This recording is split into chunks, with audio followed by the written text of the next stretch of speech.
Alright, this is example set 2 and we're going to be doing more selecting.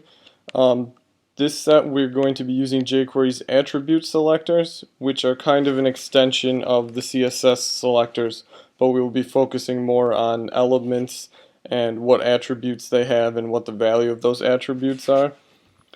In this example set I've made a couple additions and modifications to our DOM structure. I've actually gone through and added some attributes, added some values to the hrefs of our linked list, and added some titles in places.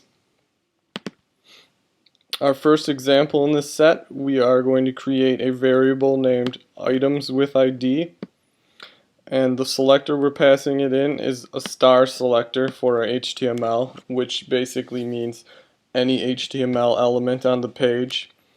And then the notation for working with attributes within jQuery is square brackets, the attribute name, and equals. Or in this case, I'm just passing an attribute name, which is ID. So the whole query is going to be translated into grab any element on the page that has an attribute ID. If we move over to the browser and check out our console output on this, we can see that I've actually grabbed a div that has the ID of Firebug console because that's open right now and is part of the page.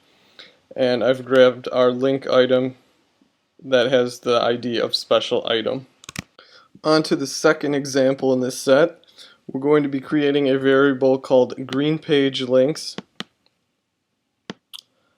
And looking at this query, we're going to be selecting all anchor elements that have an attribute href and it's equal to /greenpage.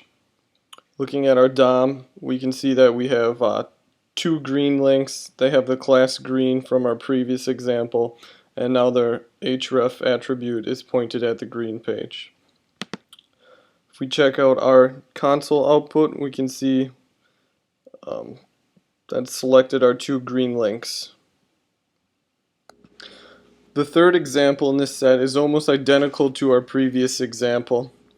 We're creating a variable named deadlinks, and our query for this example is select all the anchor elements that have an href of 404. So this will return a jQuery selection of all our anchor links that are supposedly pointing to our 404 page. And if we check our console output, we can see that this will return basically all our links except for the two that are pointed at the green page href.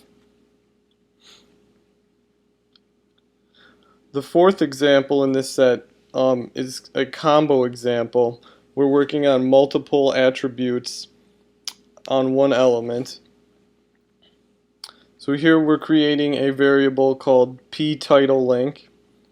And our query for this example is select any anchor element that has an href of 404 and a title attribute of pTitle. If we check out the DOM, we can see that we only have one anchor element that looks like that, and it's the anchor that's nestled in our first paragraph tag. It has its title and the href we're looking for. If we check out our console here, we can see it's only returning one element, and that's our pTitle anchor.